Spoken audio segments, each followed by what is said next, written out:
poser leurs questions. Excellent. Merci.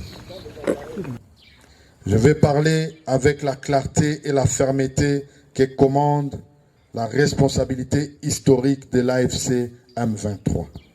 La situation que traverse notre région est grave, mais elle ne nous fait pas perdre de vue l'essentiel, la valeur sacrée de la vie humaine, la dignité des personnes, le respect strict des règles internationales qui encadrent les conflits. D'abord, notre mouvement, l'AFC M23, agit avec humanisme et responsabilité. En ces heures où les passions peuvent emporter les peuples, l'AFC M23 tient à réaffirmer un principe simple. Aucune cause, aussi juste soit-elle, ne peut être défendue au mépris de la dignité humaine. L'AFC M23 reste attaché aux conventions internationales, aux droits humanitaires, au respect des blessés, à la protection des civils et au traitement digne des prisonniers. C'est un devoir, c'est une ligne rouge, c'est une exigence morale à laquelle l'AFC M23 ne dérogera jamais. Ensuite, nous nous adressons aux soldats burundais et aux autres forces étrangères engagées dans cette guerre. L'heure est au retour dans vos nations. Nous appelons, dans un esprit de paix et de responsabilité régionale, tous les soldats burundais et toute autre force étrangère déployée sur notre sol à regagner leur pays immédiatement et en bon ordre. Notre position est claire.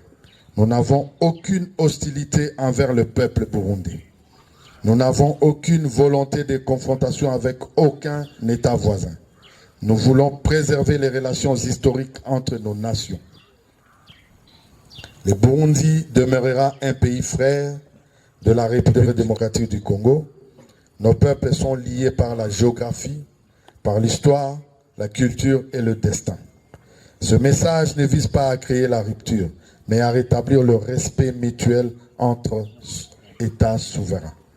De plus, nous annonçons que les soldats capturés seront traités avec dignité et seront restitués à leur nation. Je l'ai dit avec gravité. Tous les soldats capturés seront protégés, soignés, si nécessaire, mis à l'abri de tout mauvais traitement et restitués à leur pays dans les formes prévues par le droit international. C'est non seulement un acte de responsabilité, mais un témoignage d'humanité et une preuve que nous refusons la barbarie sous toutes ses formes. Car la grandeur d'un mouvement, d'un État ou d'un peuple se mesure à la manière dont il traite même ceux qui ont combattu contre lui. Enfin, le message s'adresse à la communauté internationale. L'AFC M23 est un mouvement de stabilité, pas de chaos. Nous voulons rassurer nos partenaires dans la région, en Afrique et au-delà. Nous ne sommes pas un mouvement de confrontation. Nous sommes un mouvement d'ordre, de responsabilité et d'humanisme. Nous respectons les frontières, les États, les accords diplomatiques et les coopérations régionales. Nous rejetons toute logique d'expansion, d'occupation ou d'hostilité envers nos voisins. Notre objectif est clair, ramener la paix, protéger les civils, restaurer la stabilité et ouvrir la voie à un dialogue régional fondé sur l'égalité et le respect mutuel. Nous voulons la paix, nous voulons la stabilité, nous voulons la coopération régionale. Aucun peuple frère ne doit se sentir menacé. Aucun soldat capturé ne sera humilié. Aucune nation voisine ne sera traitée comme un ennemi. Le Congo restera fidèle à la voie de l'honneur, de l'humanisme et de la dignité. Et nous invitons chacun de nos voisins à marcher avec nous sur ce chemin. Fils et filles de la République démocratique du Congo, notre mouvement s'engage à reconquérir toutes les provinces de notre nation, non seulement par force, mais surtout par la réconciliation et l'unité des Congolais et Congolaises. La division, les conflits communautaires et les blessures du passé ont trop longtemps affaibli notre pays, retardé son développement et fragilisé son avenir. Nous lançons aujourd'hui un appel solennel à toutes les communautés, à toutes les forces politiques et à tous les citoyens de rejoindre l'AFC M23. Et enfin, à participer à un dialogue inclusif dépassant les rancunes anciennes et construisant ensemble une nation unie, solidaire et respectueuse de chacun. La réconciliation n'est pas un signe de faiblesse. Elle est une force qui construit l'avenir, qui permet à un peuple de transformer ses blessures en énergie pour avancer, à ses institutions de renaître et à ses enfants de grandir dans la paix et la dignité. D'autres nations ont montré que la réconciliation est possible, même après une longue période de division ou de guerre civile. La Côte d'Ivoire, déchirée par un conflit prolongé, a su instaurer un dialogue national et organiser des élections inclusives, permettant aux communautés de se retrouver et de reconstruire ensemble. Le Ghana, après des tensions politiques intenses dans les années 90, a choisi la réconciliation et le consensus, établissant une transition pacifique et un développement soutenu. Le Rwanda, profondément meurtri par les génocides contre les Tutsis en 1994, a engagé un processus de réconciliation nationale et de justice transitionnelle, redonnant à la société un cadre de coexistence pacifique. L'Afrique du Sud, après la fin de l'apartheid, a mis en place la Commission Vérité et Réconciliation, symbole mondial de dépassement des divisions pour bâtir une nation unie. En République démocratique du Congo, nous devons suivre cette voie. Nous devons regarder au-delà des blessures, tendre la main à nos frères et sœurs et à choisir l'avenir plutôt que la vengeance, la paix plutôt que la division. À toutes les provinces de notre pays, Kinshasa, Kasaï, Kasaï central, Kasaï oriental, Kwango, Kwilu, Maïndombe, Sankourou, Lomami, Olomami, Tanganyika, Otuele, Bazouele, Ituri, Chopo, Maniema, Okatanga, Lualaba, Équateur, Mongala, Nord-Ubangi, Sud-Ubangi, Chouapa et Congo central, nous adressons ce message. La réconciliation est la priorité de l'AFC M23, la nation est son objectif.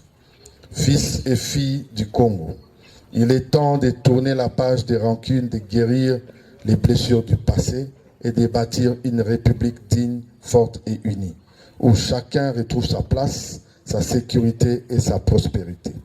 Ensemble, nous pouvons faire de la réconciliation nationale le fondement de la paix durable, de la stabilité et du développement pour toutes les générations à venir. En conclusion, chers compatriotes, chacun de ces messages n'est pas simplement un mot prononcé. C'est un engagement concret, une ligne directrice pour l'action de tous, pour le présent et pour l'avenir du Sud Kivu et de la République démocratique du Congo. Ensemble, nous pouvons transformer les défis en opportunités, les blessures en leçons et la division en unité. Ensemble, nous pouvons construire une province où la paix, la justice, la prospérité et la dignité sont accessibles à tous. Nous demandons à toute la population congolaise de se tenir prêt, d'accueillir l'AFC M23 dans toutes les provinces. La voie est libre. Nous sommes en route. Nous venons pour libérer notre peuple.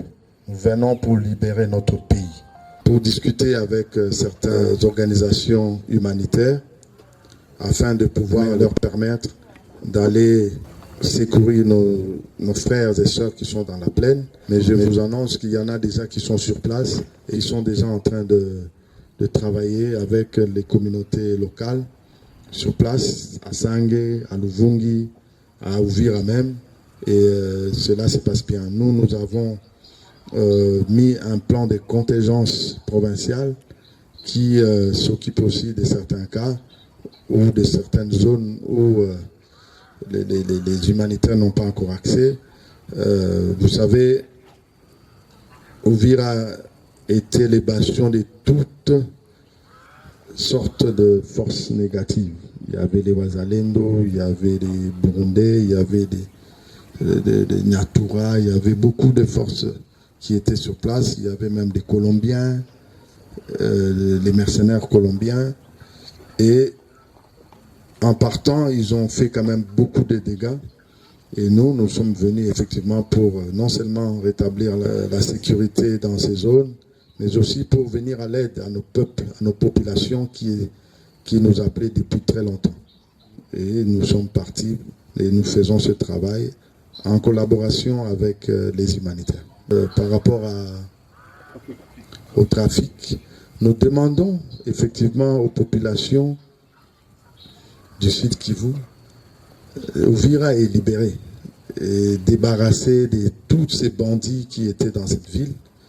Ils peuvent déjà commencer les trafics. La route est ouverte.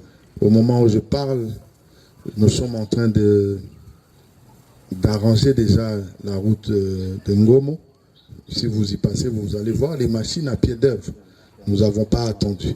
Nous sommes déjà en train de travailler pour arranger cette route afin que les gens puissent circuler librement dans leur pays, comme c'était dans le cas. Uvira est libre, tout celui qui veut s'y rendre peut y aller. Et moi, j'annonce ici solennellement que je serai à Uvira dans quelques jours, le temps de terminer quelques rendez-vous que j'ai ici. Et je vais descendre sur Uvira et je demande à la population d'Uvira de nous attendre comme ils l'ont fait avec nos militaires, avec nos agents qui sont déjà là. Certains membres de mon cabinet sont déjà sur place à Uvira en train de travailler.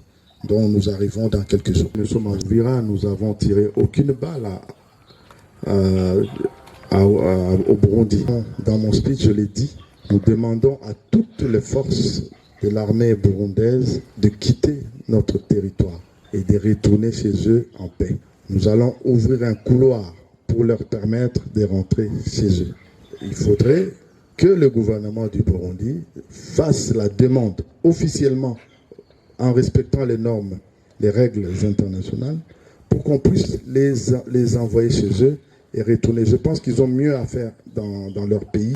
L'autre question pour dire si nous comptons aller jusqu'au Katanga. Je ne sais pas pourquoi les gens ils font cette fixation pour les Katanga. Nous ne sommes pas les Katanga, ce n'est qu'une province comme tous les autres. Partout où il y a des exactions, où il y a des tueries, il y a des massacres, où il y a des mégestions, nous y allons. Aux populations d'Uvira, à tous les jeunes qui ont des armes, de s'identifier, d'aller les remettre aux forces de sécurité qui sont sur place. Nous ne sommes pas venus pour arrêter des gens, non. Nous demandons aux jeunes, à tous les Wazalendo sur place à Uvira, de rendre les armes à nos forces de défense. Je sais que parmi eux, il y en avait qui étaient seulement manipulés, mais nous leur disons que nous sommes déjà là. En bon père de famille, nous allons prendre soin de notre jeunesse. Nous allons les envoyer dans ceux qui veulent aller dans l'armée. Nous allons les orienter à aller faire une formation pour devenir des militaires. Et ceux qui veulent retourner dans la vie civile, nous allons les orienter de rentrer dans la société civile et de faire leur travail ou bien des champs de culture ou de commerce. Ou ceux qui veulent retourner à l'école, retournent à l'école.